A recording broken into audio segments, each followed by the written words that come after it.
Thank you, Melissa. Good evening. All right. Thank you. I'm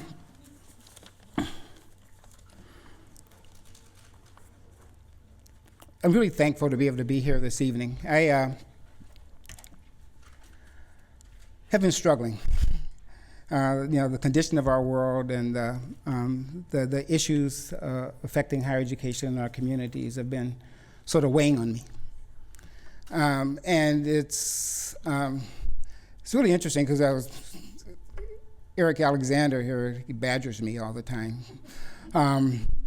in a loving way. But one of the things is I told him I had a lot to say tonight. And he says, well, hopefully somebody wants to hear. And I actually was going to start off by saying, I'm at the point where I really don't care if anybody wants to hear. I just got some things to say. And I don't know if you ever get to that place where you just sort of got some things that are just sort of going on for you. And you're sort of like, I just need to talk. And so while I'm standing, imagine me reclined on a couch, because the condition of the world is demanding some leadership.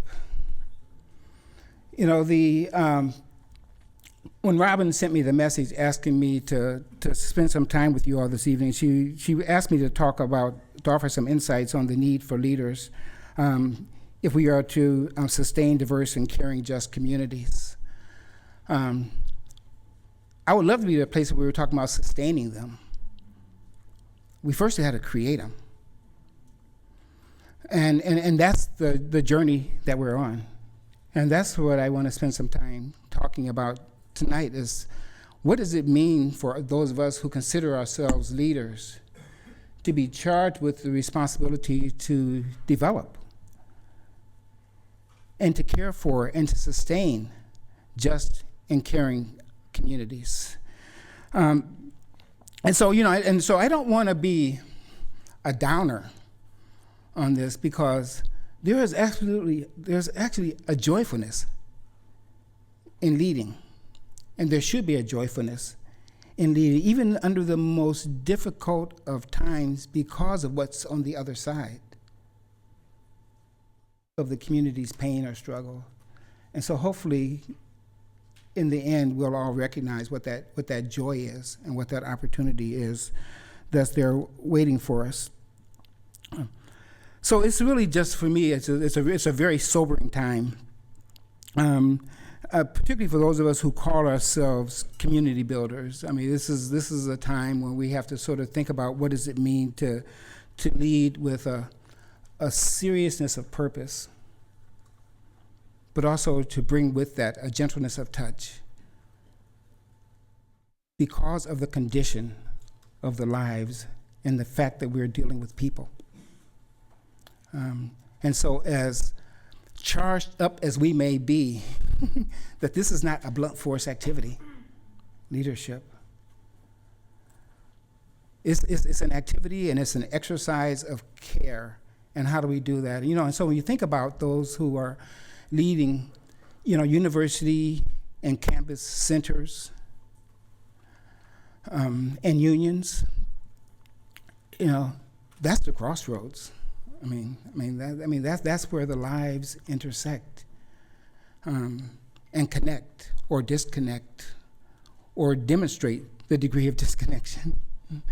And so there is a real call for community building among those who are involved in that particular arena. And so when I think about where we are right now, if we look around, we know, in your communities that people are seeking connection, engagement, and nourishment. That people are looking to live lives of dignity and lives where they feel like their dreams and their aspirations and their gifts and their talents are being honored. In the simplest of terms, people want to matter. And they want to be a part of something bigger than themselves, which is why this notion of community is so powerful and is so important, because it gives people that connection to an engagement with something that's bigger than themselves. But at the same time, people want their individuality, right? People don't want to meld in.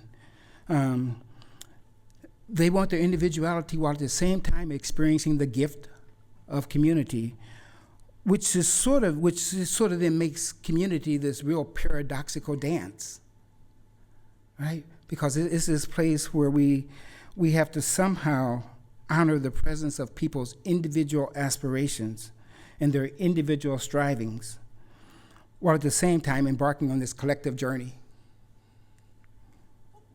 with each other, where we acknowledge this shared responsibility that we have for the condition of the space that we're in with each other. So it's like, I want mine, but I also have to be a part of us getting ours. That's the dance. And oftentimes the behaviors that we see is sort of like we say, well, that's not community-like.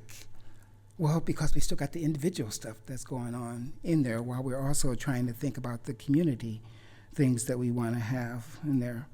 And so we've got this challenge of sort of guiding people on these individual walks while we're also on this path where we're being propelled by our campus ethos, or maybe even a national ethos around justice and fairness and care and shared responsibility.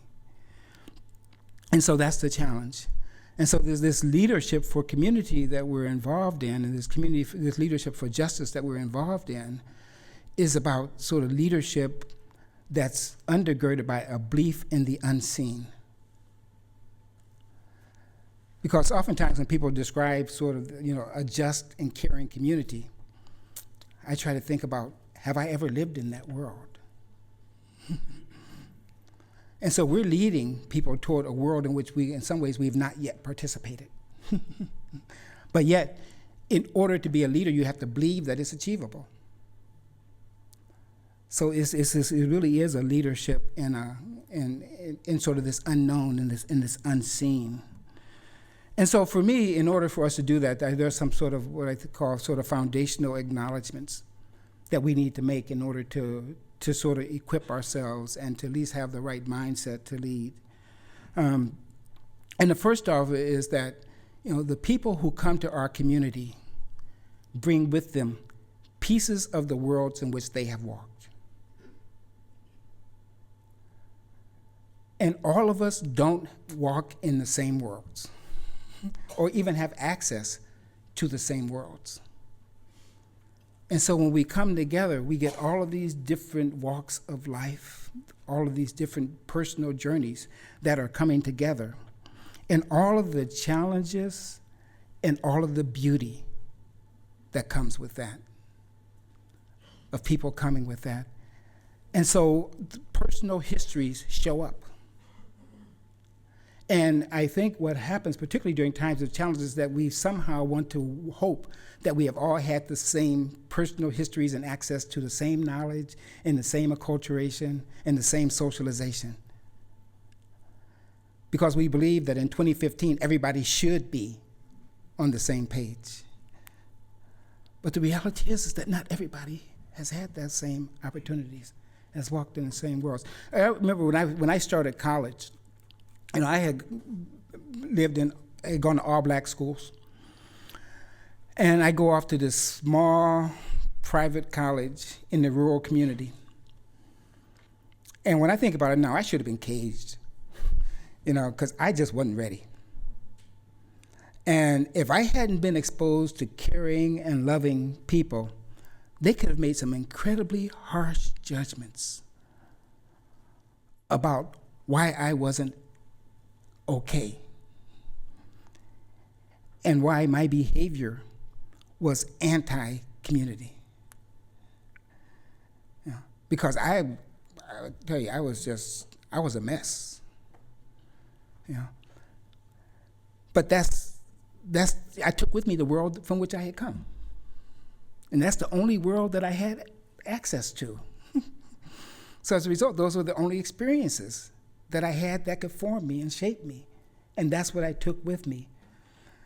And so that's what spewed out when I interacted or when I encountered challenge or when I felt threatened. That's what showed up. And so not everybody gets access to the same that. And at the same time, we have to acknowledge that the world doesn't look the same to everybody. The world doesn't feel the same to everybody. The weight of the world lands on each of us differently. And so we carry a different weight for our presence in the world. And each of us expresses how the world affects us in different ways. And that's what those of us who are leaders, that's what we encounter. We encounter all of those different ways of expression about how it feels to people to be in the world right now. And so because of this, the acknowledgement I want to ask, the foundational acknowledgement I think that we need to have as leaders, is that love and forgiveness have to be the central themes in our leadership.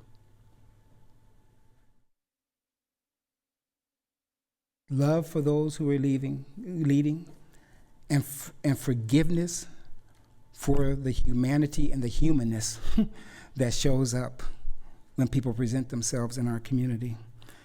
And so I want to spend some time now just talking about what I believe it takes to lead. That if we all are saying that we want to be leaders for community and social justice, what is that? The first thing I think we need to do is we need to acknowledge the honor and privilege of being in the leadership role. That no matter how difficult or we perceive difficult or challenging the issues that are handed to us, we are in a very privileged place to be leading. And we then need to think about, because of that, challenge ourselves about how we are using our power and privilege. When we assume leadership roles, many of us feel like we've achieved something, that we've earned the right to lead. Well, what I believe we've earned is we've earned the right to challenge the way that we lead. And particularly earned the right to challenge the way those before us have led. So we have the opportunity to bring a new frame. Not just to use power because we've earned power. We've earned the right to reconstruct the world and how it affects those who, with whom we're in relationship. So we need to learn to share power. And we need to learn to use power and privilege in responsible ways. Also, in our leadership, we need to be humble. And we need to understand just how sacred of a role we've been handed in terms of the ability that we have to influence and affect the lives of those with whom we're in leadership relationship and those with whom we're in community. The ultimate humility for me is acknowledging that we are part of imperfect institutions that have entrusted imperfect individuals to lead the world in its healing. I'm imperfect. The institution of which I'm part is imperfect, but nonetheless, I've been entrusted to lead the healing of the world, or at least to lead the honoring of our mission to create lives or to transform lives into lives that manifest wholeness. It also means sort of honoring the sacredness of community and the significance of social justice. And it's really important for me in this moment to note that social justice is not a student activity. Social justice is a life activity. And what does it mean for us to take that on as a life cause? And the activities in which our students engage may contribute to the achievement of social justice, but that's not the end. It should not be just a student activity. We must be prepared to live repetitive lives. And oftentimes, I think what happens to us as leaders is we get bored and we want to move on to the next thing. Well, community and social justice is always the next thing. That is the next thing that we move on to. And so the question is, how do we build the kind of endurance that we need to be able to constantly encounter the hard truths of our world and to accept those as leadership responsibilities and opportunities? So again, the imperfections that come to us are hard truths of the world, and they will keep coming to us again and again and again. And how do we get past the point of saying, I'm tired of, I'm certainly tired of the pain. I'm tired of the tragedy, but I'm not so tired that I'm willing to give up on the responsibility to encounter it and to take responsibility to try to transform it into something more positive, into something more affirming, into something more life-enhancing. And so we have to sort of figure out, what does it mean to prepare ourselves to lead the kind of repetitive lives where we may feel ourselves dealing with the same things over and over again, but without losing energy for the leadership. My mother's words always come back to me when I hear people say, I'm tired of having to teach people, I'm tired of them. And her words are always, "You're too young to be tired." And so, and it's like, well, when do I get to be old enough that I can be tired? So, but that's part of the issue, is that the repetitive nation is that every day, what does it mean to live a life where you're saying you're still committed to living the world and creating the world in which you want to live? It's like, I can't get tired of the work associated with creating the world in which I want to live, because as soon as I get tired, that means I'm willing to accept the world that someone else hands to me. And I understand when I hear students say, I'm tired of teaching other people, I get that. But the alternative is that it's whatever they give me then, that's what I'm willing to be okay with. So the issue of repetition is very important. So we have to have this readiness to both desire to both teach and learn. We got to be prepared to teach, and we have to be prepared to learn. Because even those who think that they are grounded in social justice and they're committed and they're manifesting it in every day, still have their own work to do. Yeah. And people always, talk about, well, I'm preaching to the choir. Well, I was raised in the Baptist church, and minister used to say all the time, he said, yeah, they talk about preaching to the choir. He says, well, choir, you need to have your soul saved too. So that's the challenge, is that whoever's in this work, we've got work to do. We've all got to sort of figure out how we work on ourselves. And so as we go into the work, we've got to know what our learning edges are, what our challenge edges are, and where our tender spots are. Yeah. Where's those places when people hit them or touch them, it's like, ouch. It's like, you got me right there. Because those are the things that will really help us to figure out how to lead. Here's where I'm still learning. And it helps us to reveal to others where our vulnerability is. And it's very difficult to lead humbly without leading with vulnerability. Because again, we're all susceptible in this. I think it's important that as we lead, we prepare to live an abundant life. And for me, an abundant life is a life that's full.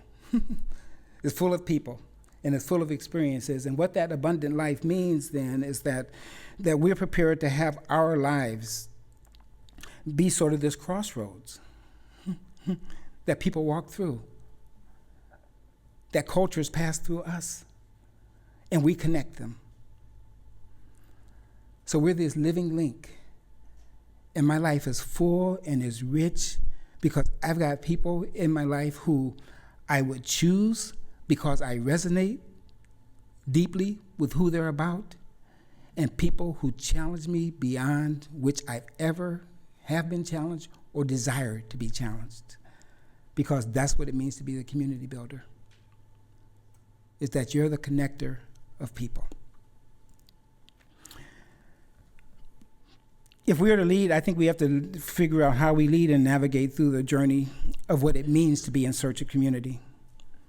So we lead our organizations and our communities through their imperfections. We know that community is both elusive, but it's also tangible. So it's slippery.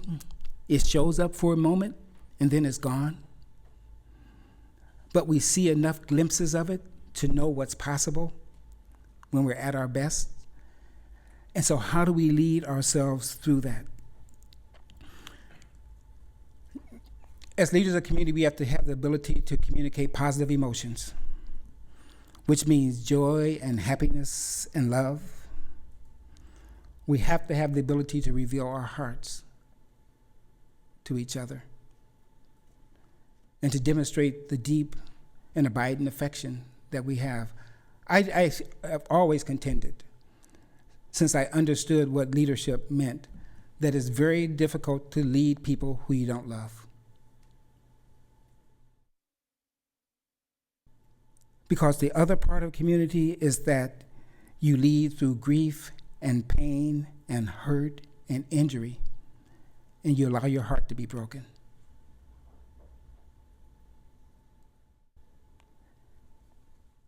And the way some of our communities have shown up recently creates heartbreak. That how do we get to this place? How did we become like this?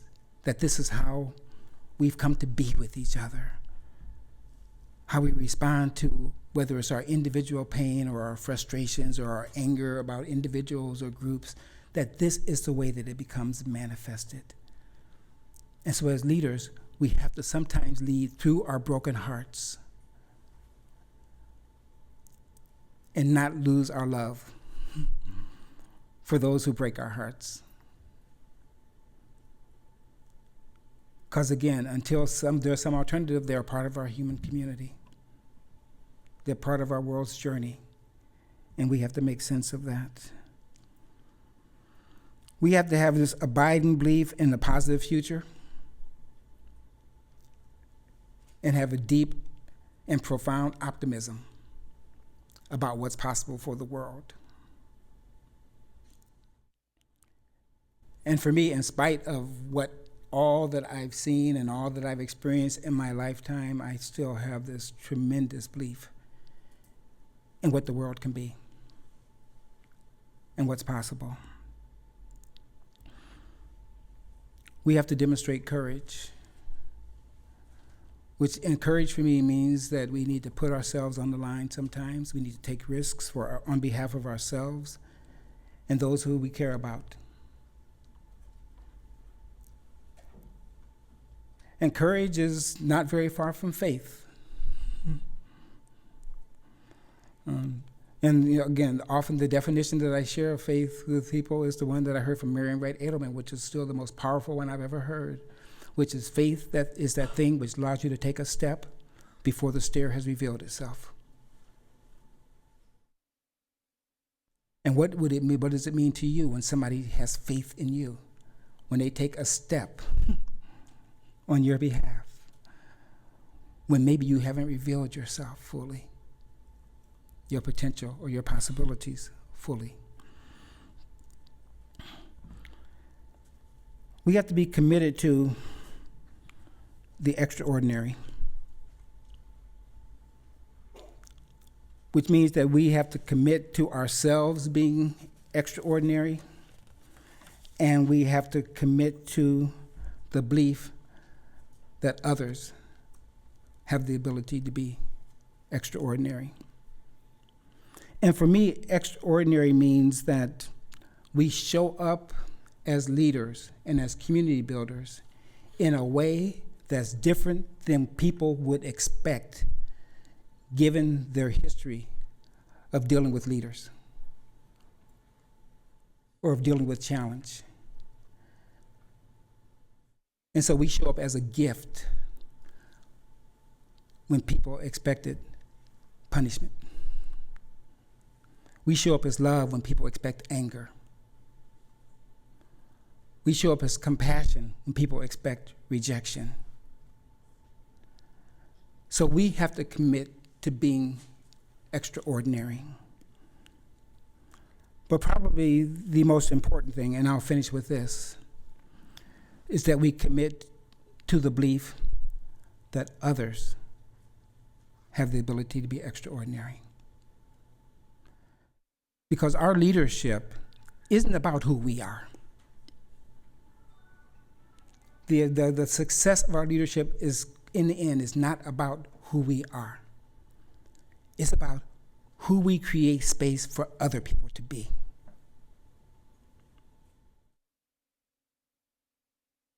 It's about the space that we create for others' humanness and others' brilliance and others' gifts.